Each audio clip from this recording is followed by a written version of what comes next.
Right, looking at 3 short answer questions from the January 2025 Regents. These are all 2-point questions. The first one wants us to describe the translations that map f of x equals log of x to g of x equals log of x plus 3. Whenever I'm looking at transformations, right, when I'm looking inside my parentheses, right, my function can be shifting either left or right. And those, right, you can kind of put in your notes if you don't remember that.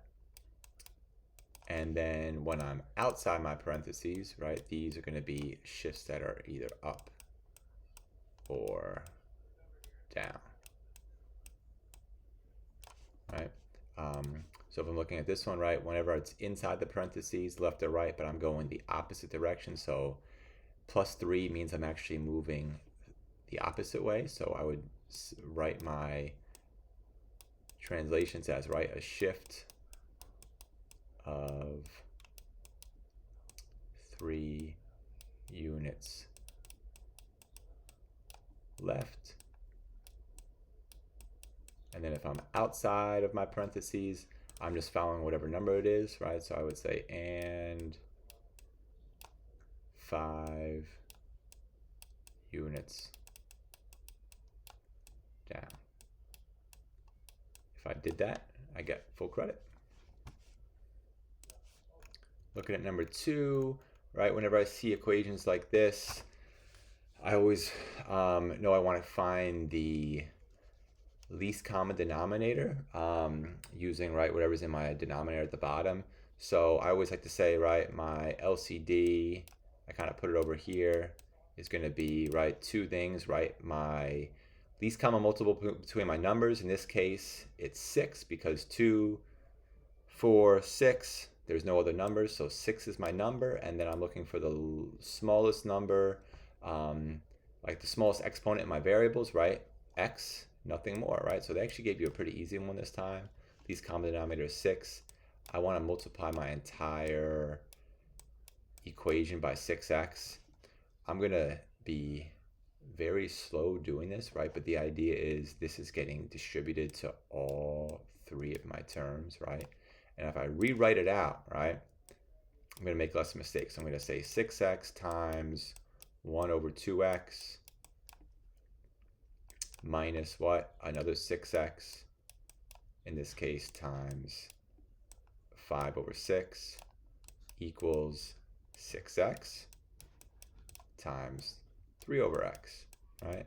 I just think this makes you, I just feel like you avoid mistakes this way, right? Because now I can start to simplify, right? In this case, cross simplify, the x's cancel out. The 2 becomes a 1, the 6 becomes a 3. What am I left with? 3 times 1, I have 3.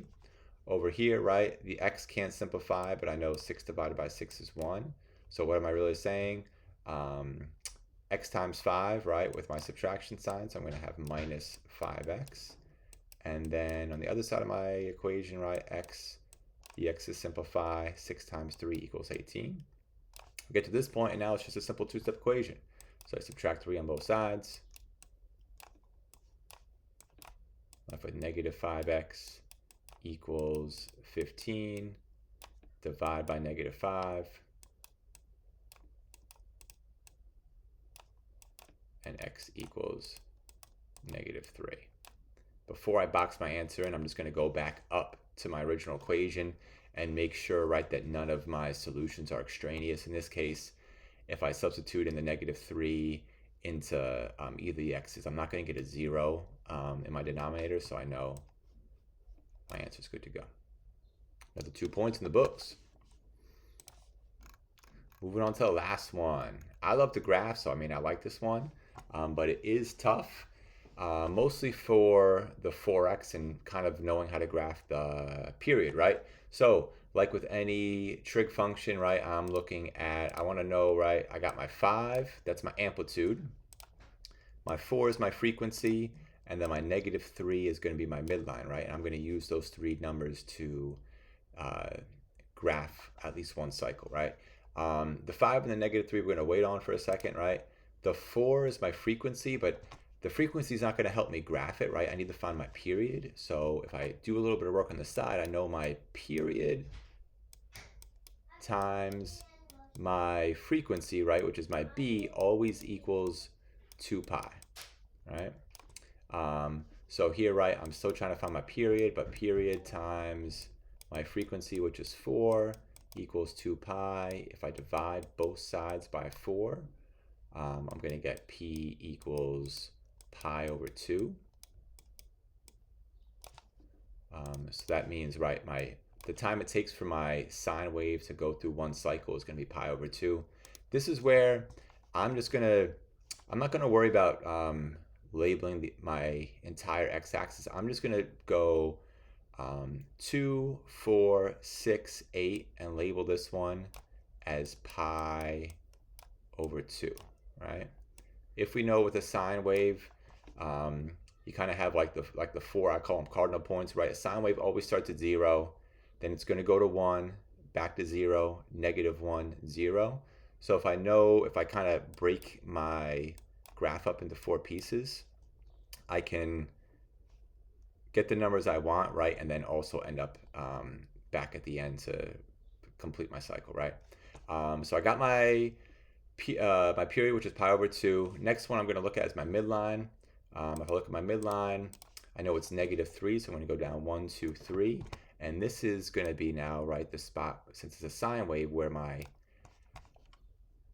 cycle starts, right? I can draw the little midline through here. And then I know my amplitude is going to be 5, right? So if I know my first point is always for sine starts at 0, but my amplitude's 5, I know on my next little part of my cycle, I have to go up 1, 2, 3, 4, 5 to my first point, right?